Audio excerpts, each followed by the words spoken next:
Hello and welcome to my YouTube channel. My name is Claire and this here is Tilly and this is the Flossi podcast. I was sat much more in the middle of this, but Tilly had other ideas and she decided to come in and take over a little bit, which is totally fine. If you're not new to the podcast, if you've been here before, you know she tends to like to be front and center most of the time, and we don't mind that at all, do we? But yeah, if this is your first time here, let me introduce myself. You already met Tilly. My name is Claire, and this is my podcast about making. It's super chill. It's really straightforward. I just kind of sit here and share some of the things I've been making over the past couple of months. And I say past couple of months because it's been a little while since I put out a new episode. And that was because honestly this summer I kind of lost my knitting mojo quite a lot. I'm not really sure what happened. My energy levels were super low. I have Crohn's, so that's a thing that comes in now and again, and I really didn't feel up to a lot of things, which happens, you know. So when I did feel like doing something, I was kind of making the most of being in the garden, and I planted some vegetables and I was doing things like that. So knitting kind of fell by the wayside a little bit, and so did the other things that I normally like to do, like sewing. And you know what, that's fine. I mean, it's kind of tricky when you want to make a podcast about the things you make and you're not actually making a ton of things. But it happens. It's all good, and I'm really happy to report that my knitting mojo definitely came back with lots of things on my needles, and just in time for autumn. As you can tell, we're big fans of autumn in this house. Tilly was absolutely made for it with the colour of this one's coat, and I love autumn. Don't get me wrong, I like summer, but I'm not a huge fan of the hot weather, and it gets pretty hot here compared to how it usually is in England. Here being Nova Scotia in Canada,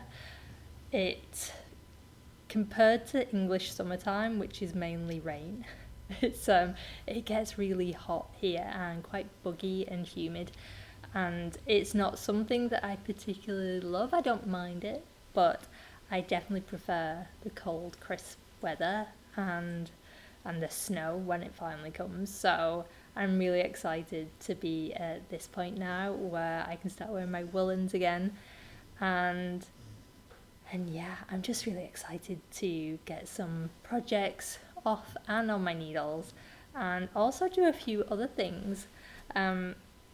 So yeah, I wasn't gonna record today actually because I have a bunch of things in the works. So I also design knitwear. I have a day job which is working for a publishing company in Berlin, and I also design on the side, although there's really not been a lot of time for designing over the past quite a little while now, so hopefully that will change a little bit moving forwards. I actually have a lot of plans for designing because that is changing. I do now have some time opening up to dedicate to just doing design work, which I'm very excited about.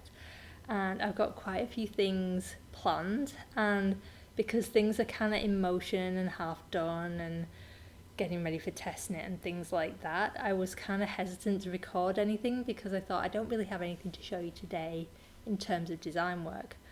But honestly, I don't mind that at all. The whole point of this is to show you the things that I'm making, and I have a bunch of personal things that I would love to share with you today.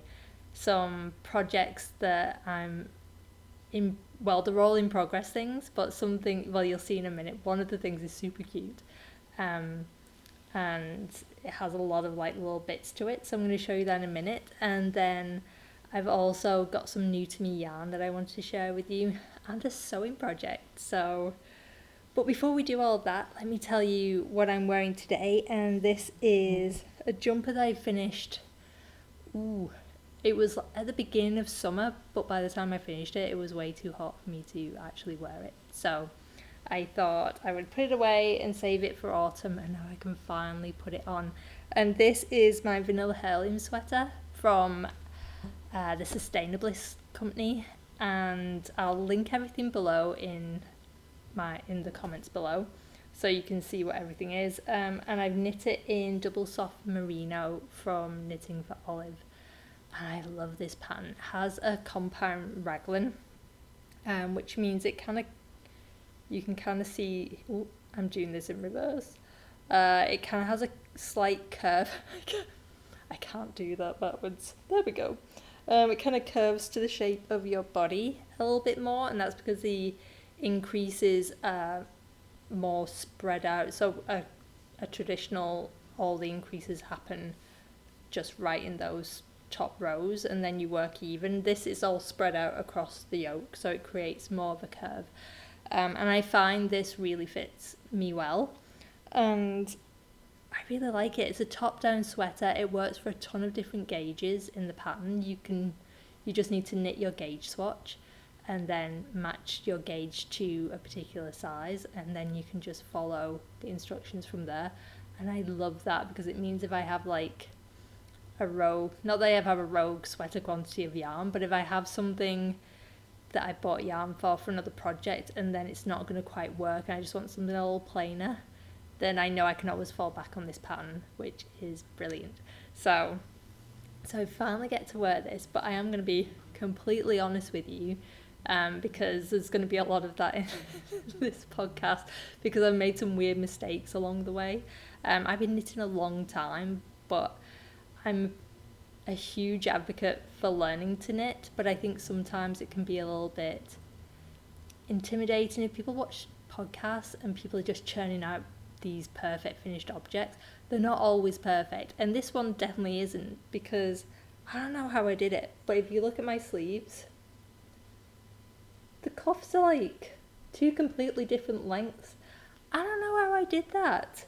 It's not like I didn't have the other one there when I was knitting the second one, so it's definitely quite a bit shorter. I don't know what I did. So I'm trying to decide if it's bothering me enough that I should undo this and make the cuff a little bit longer. Normally I'm not good if there are mistakes in my knitting. I always want to go back and change them. But I've started wearing it already and I don't know if I want to unpick it. So we'll see. But full disclosure, look what I did. Like a dummy. Oh well. I still love it and it's super cozy. I did it a little bit cropped because I like wearing a lot of high-waisted things. So yeah, I like things to sit just above my waist, and it's a super fun project. So if you're looking for just a plain, let me just shift. If you're looking for just a plain sweater to knit, then I really would consider this one. Oh, I've got a bit more space again. She definitely takes over a little bit. So now Tilly's moved, you can actually see it a little bit better. And I've just kind of like tucked it up a little bit because my skirt sits quite high. I'm not going to lift it up too far, or you will see that I have a pyjama top on under this jumper, and I don't want you to see that because it's got like birds with Christmas hats on, I think. Which is definitely too early for Christmas. But yeah, so this is one of my FOs. I'm super excited that I get to wear now. And moving on to other projects and with the autumnal theme, I saw this pattern recently by Susan B. Anderson. You've probably seen it if you're on Instagram or anywhere really. It's so stinking cute that I'm pretty sure you spotted it already. But it's this little garland. It's a set of patterns. Let me see if I can get that to... Look at the pumpkin. It's so cute. So it's a pattern. Let me just not get carried away. So it's a pattern, but it's got 4 different things in it. And the idea is you can make these super cute little autumnal items that you can then make into whatever you like. I'm going to make mine into a garland, which is what they show in the picture. but you get a pumpkin, and then there's like little acorns. I haven't done the ends on this one yet, but you can see from that one. Like a little acorn, and then it's a really cute leaf pattern.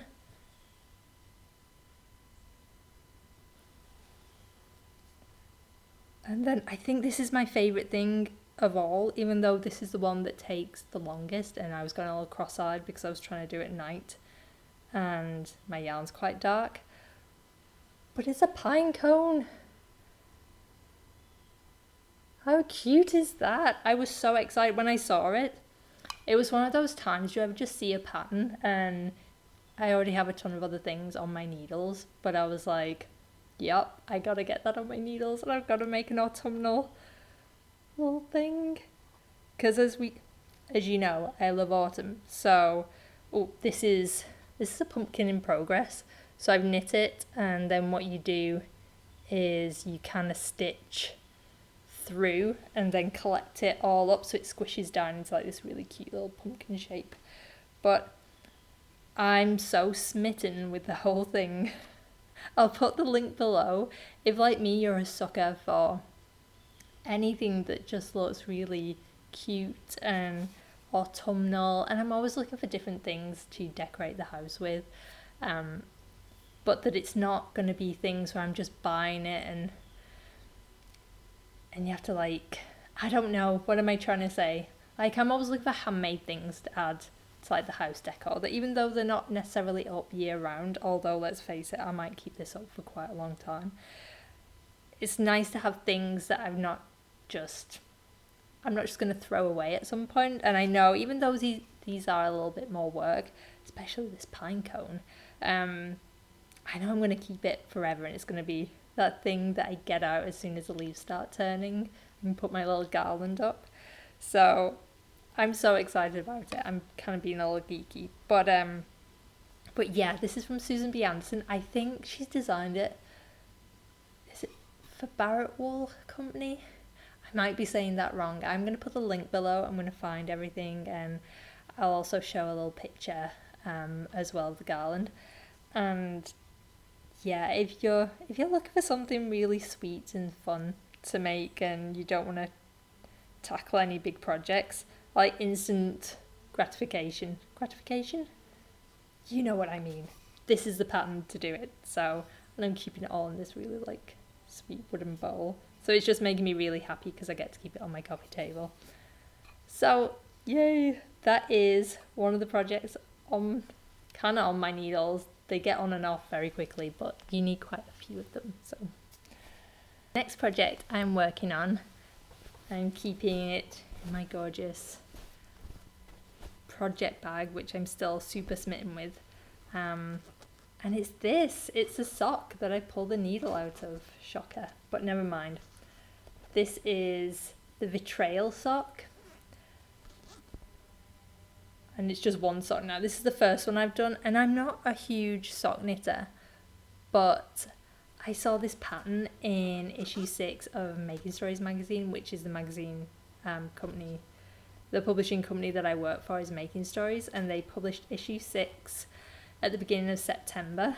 And even though I'm not huge on knitting socks most of the time, I think these have changed my mind. I am already feeling a little bit of second sock syndrome creeping on, because as I'm getting to the end of the toe, I'm like, ooh, now I have to knit nearly another whole one.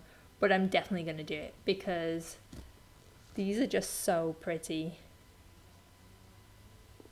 It's such an intuitive knit, and it's been so nice to have, because I do a lot of sweater knitting, so this is nice just to have a couple of smaller things like with the autumn fun garland, and then my socks. It's been really nice just to have a few different smaller patterns there on my needles, so at night I can just kind of pick them up and put them back down and not really think about it. And this has just confirmed what I always remember getting really excited about, is heel turns are just, I still can't completely get my brain around someone worked out how to do that and do a heel turn in a sock. They're so like rewarding, it happened so quickly, and all of a sudden I had a heel. So I've been really excited to do the socks again. These are cuffed down, so these are from issue 6 of Making Stories magazine. Yes, I do work for them, but I would have been knitting them regardless. I do get a free copy of the magazine because I work for them, so full disclosure. But the yarn I'm using is... Ooh, what am I using? I'll pop the link below. Is Mondim yarn. I went stash diving for this. This isn't the recommended yarn, but I've had this gorgeously bright yellow in my stash for ages. So yeah. And you can never go wrong with yellow socks, I don't think. But this is a beautiful pattern. All the patterns are always, I know, I sound really biased now, but the patterns in Making Stories are always really beautiful. And this one is definitely no exception. I'll pop all the details. The designer is Yarn Flakes on Instagram, so I'll pop her handle down there too for you to check her out. Audrey's a fantastic designer.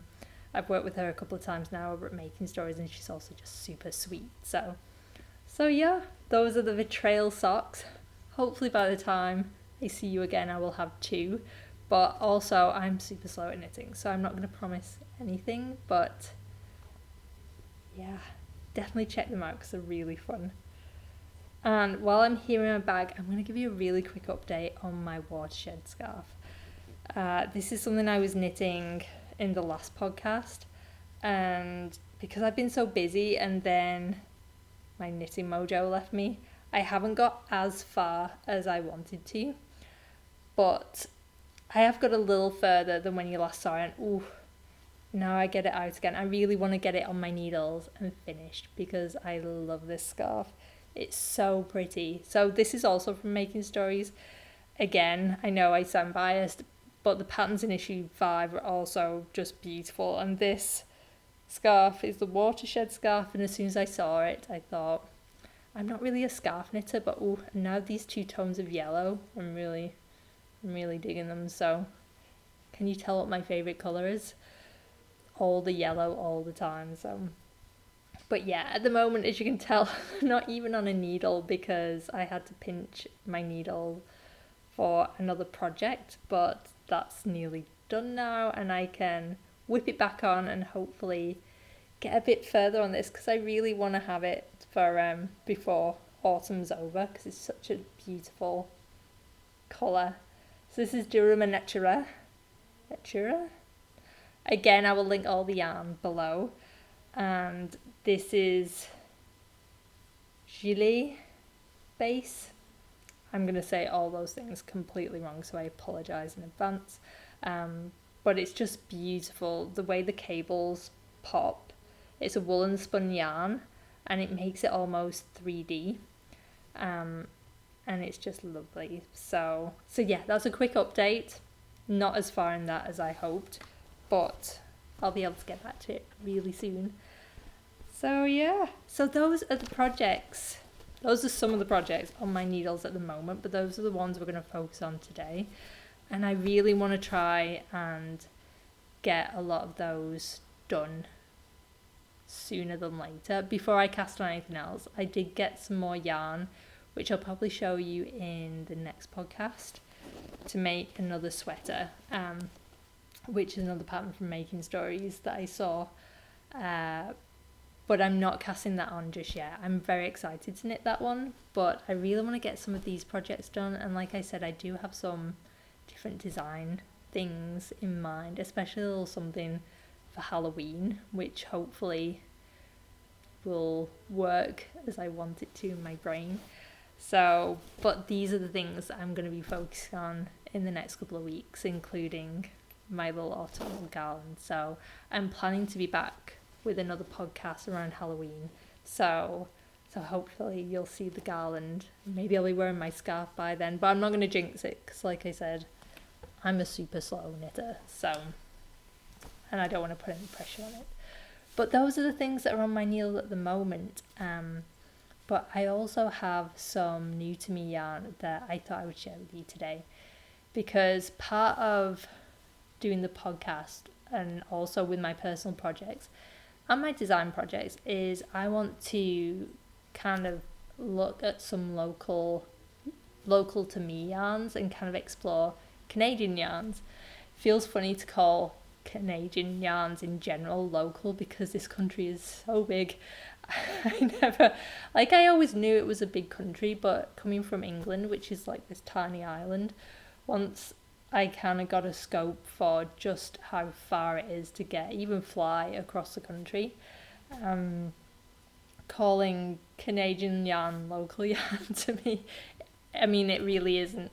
Well, other than the stuff that's directly around me, but I've been knitting a long time, and I was in England for a long time, so I really know a lot about the yarn and the processes and what is made there. But I'm very excited to experience some very Canadian yarn. So on a previous podcast, I was talking about working with Briggs and Little for the first time, not in a design way, but just in general, just knitting with more Canadian made yarns.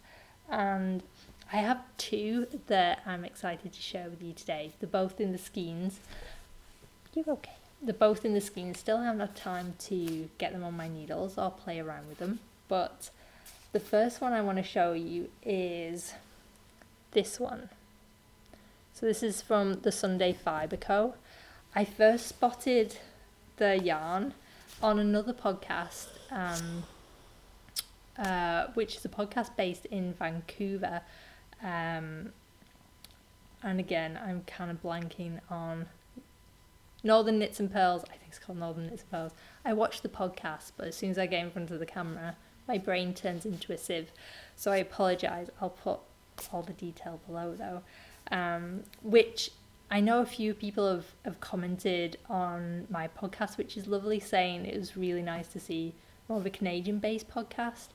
And if you are looking for another one, definitely check that one out. She's makes the cutest things, some really beautiful projects, and she's a fantastic designer too. So I'll put all the details for that podcast below as well if you're looking for another podcast to check out. But on her podcast and on her Instagram, I also saw that she was working with the Sunday Fibre Co. And they're based in Vancouver. And I got really intrigued by it, and I went on, and I'm just going to take the ball band off so you can see. I'm not normally someone who likes a lot of variegated yarns. I always love them in the skein, but actually knitting with them, they have to be quite subtle and have like a certain colour palette to it. But I spotted her yarns and they're so pretty. There's also a base called Dolly Parton, which I think I'm going to have to get socks in at some point because it's Dolly Parton. But this is the Stardust colourway and it's just so pretty. So this is in my queue to get on my needles really soon, because I'd like to do a design project with it. I think I've always been terrible. I don't do it as much anymore, but I did it with this where I see a skein of fingering weight yarn and suddenly I buy it and you take it home because you get excited, and then you end up with like a bunch of single skein fingering weight yarns. And what you do with them, sometimes like you can make fingerless gloves and things, which is always a good choice. But I think I want to try and design a project where you can just use a one skein, whether it's going to be fingerless gloves or maybe a headband or something like that. And I thought it'd be really nice to do something like that with this skein. So I've been brainstorming a few ideas for that, but that's in the future. For now, I just keep staring at it and mauling it. So let me tell you a little bit about it. It's a fingering weight yarn and it's 100% untreated extra fine merino wool. So it's not superwash or anything, which is always my personal preference. I like the feel of wool, so I'm not a particularly, I mean this is also super soft because it's merino, but just in general I don't have particularly sensitive skin, so I'm okay with more rustic yarns. And I've just never really liked the feel of superwash yarn, or not even the superwash, any kind of eco-treated, like washable yarn. I like it when it's untreated. It's just my personal preference. So I was really drawn to trying this, and So yeah, if you've not come across them before, definitely check it out. Some of the colourways are so fun. They have really fun names, and they're just beautiful. So that is the Sunday Fibre Co. So you'll be seeing more of this skein of yarn at some point, hopefully knitted up into something fun. And yeah, so watch that space. So that's the Sunday Fibre Co. The other skein of yarn that I wanted to share with you today is this one. So this is from Botanic Fibres.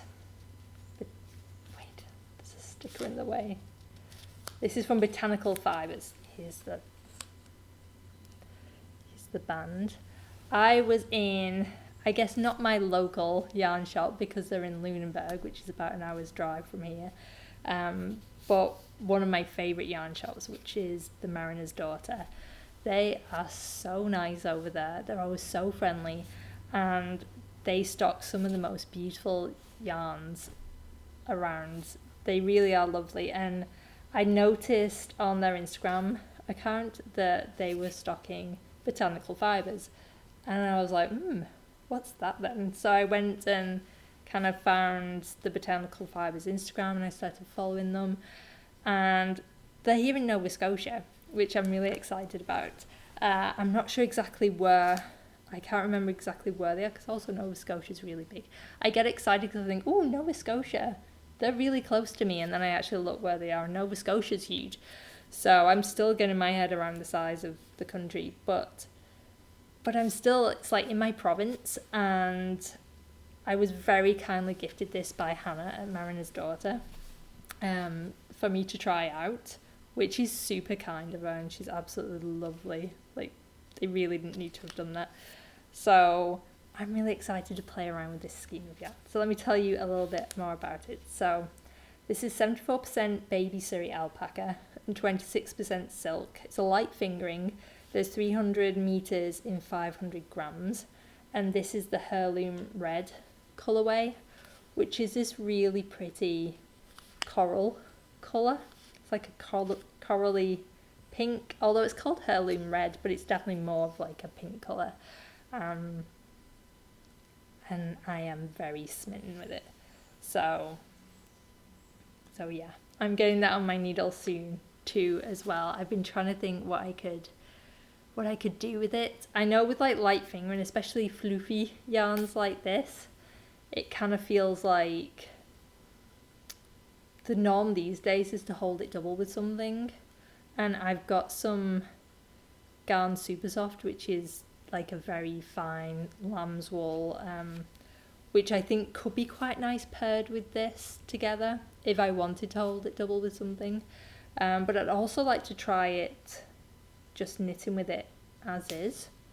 Maybe making like a pair of fluffy fingerless mittens, which I know won't hold up in the very deep winter here in Canada, but they could be really fun for like if my hands are just a little bit chilly, if I'm working at the computer, if I'm just going on short rides in the car, things like that. So yeah, I'm not 100% sure what to do with it. I might do a little bit of swatching and try holding it double with something, and then take it from there, really. It could also be really cute as a hat if I hold it double, I think, too. So we'll see what happens. Ooh, maybe a beret. We'll see. So watch this space, but also check out Botanical Fibres. They're are based here in Nova Scotia, and it's all naturally dyed too. And it says each hand-dyed skein is unique. And it's beautiful. Natural yarns, hand-dyed with natural products in Nova Scotia, Canada. So yeah, so check them out. I'm really enjoying trying to just experience more and more Canadian dyers and yarn producers. So if you have any suggestions to share, please do let me know, because it's really nice just trying to expand my knowledge of people here in Canada. Because like I said, I know so many people in England and Britain. With all the sheeps that we have a lot of options over there, and we have some beautiful yarns. But it's always nice, especially if you're living in another country, to experience what is over here as well. So those are the 2 yarns that I want to show you. I've been chatting long enough that the light's gone a little gloomier, so I just turned up my ISO. So hopefully the light is looking good now. But I'm going to wrap this up by showing you one final thing, and that is a sewing project that I've been doing. And I wasn't going to show you this, I'll be honest. I've messed it up, basically. I'll be completely honest with you. I'm not a big sewer. So I used to sew a lot I had another business years ago where I did a lot of sewing, and I made homewares and I sold them online. And I did it for about 10 years, which was really fun for the most part. But the things I was sewing were more homewares, like more toys, and then hand felted things, that kind of a thing. So actually sewing garments wasn't something that I'd done a lot of. I did it a little bit in university because I studied costume, but that was more based on costume design. It wasn't really focused on actually making the garments. So I didn't really know how to sew clothes, not properly. So I took an online course. It's like an ongoing thing with Closet Core Patterns, which is a Canadian-based company, and which is fantastic. If anyone is out there looking to get into sewing and they really don't know where to start, the beginner course, which is the thing that I'm doing right now, has just paid for itself over and over. I'll pop a link in the bottom. It's been brilliant. I've learned so many different things. So I've mainly been focusing early on the different seams, and it sets you way up from setting up your sewing machine to the tools to collect if you don't have to, but the things you can buy to go with it, and fabrics, cutting things out, like right from the very beginning. So it's very, very informative. And then it comes with 3 or 4 different patterns, which is like a capsule collection, and then you can knit them from there. So that's what I've been doing, and I'm sewing a top at the moment, and I chuffed it up, which was super annoying. I was doing so well, and this is a lesson to me as well, that I shouldn't approach sewing the same way I approach knitting, because I've been knitting for a long time, and if I make a mistake, which I often do in my knitting, I like to correct it, and I'm quite good at correcting it now, so it's quite easy for me to fix it, even if it means ripping back. That doesn't bother me. I'm happy to rip back and redo it. I think the same approach with my sewing, where it is good to redo things, but I definitely ripped out a part of my sewing unnecessarily, I realised later, because I wanted it to be completely perfect. But I'm going to show you what I'm doing, and then I can tell you exactly what I did. So this is a top I'm working on in this gorgeous Nani Iro. It's a Japanese fabric company, and I purchased this from over here. I think it was at Weave and Woven, which is an online fabric store, and it's this really cute boxy top. I'll insert a photo of how it's actually supposed to look. And you can see here I've been practicing doing, this is called a flat fell seam, which I was very excited about when I mastered that, and I was doing so well, and I got to the neck facing bit, which is like a piece that fits in, which is supposed to be the easiest neck finish to do because I'm a complete beginner, and I sewed it in the wrong way around, and like a dummy I only noticed right at the very end when I top stitched everything into place and flipped it through and done all the notches in it. If there's any other sewers out there, they're probably thinking, oh Claire, how did you not notice sooner? But I didn't, and I got really mad at myself about it, so I kind of walked away from it for a little while, and then I sat down at night, I unpicked it all and took it all out, and I only thought afterwards, it still worked. It was inside out, like it was supposed to have this fabric on the outside, but the whole thing was inside. For my first try, it would have been fine, but I unpicked it, and now I rue the day that I did, because now I have this lovely line going around. So I think what I'm going to do is, instead of doing the facing, I'm going to do the other option, which is to make a bias binding. And I'm going to carefully stitch it in, and then I think I'm just going to fold it over and then hand stitch it from the back. I think that is going to give me the best finish right now, because I think I'm going to get my seam I'm going to do it wrong. This is the facing that was in there. So it was like that instead, when it should have been. No one would have known but me. I should have just gone with it and put the sleeves in, but I didn't. So that is a lesson learned. But it's also, I wanted to show you this today because I didn't want the podcast, especially where I don't always get time to record and I leave quite long gaps in between episodes most of the time. I tend to have, actually that's not true because I don't have any, other than my sweater, I haven't really got a finished product to show you. But I didn't want it to turn into one of those podcasts where it's like, hey, look at what I made. I did this finished beautiful thing and it was super easy to do. Because I'm just learning with the sewing, and I kind of think it's fun to show exactly how that goes. I think, especially if you're just starting out, and especially if you're here and you're a beginner knitter, and if you ever get the feeling, like if I'm making things and it's like, it feels like, not to flatter myself, but unobtainable at all, it isn't. Everyone makes mistakes, and I mean, just look at my cuffs, and you know, that's what happens, and it's kind of learning from mistakes as you go. And I just wanted to show this, and it wasn't just like, I went to get more cotton yesterday and I was going to try and rush and finish it all last night so I could film it all done and pristine today, and I just thought that feels kind of silly. It's better to show exactly how it's actually going in real life rather than some sort of impression of how it went.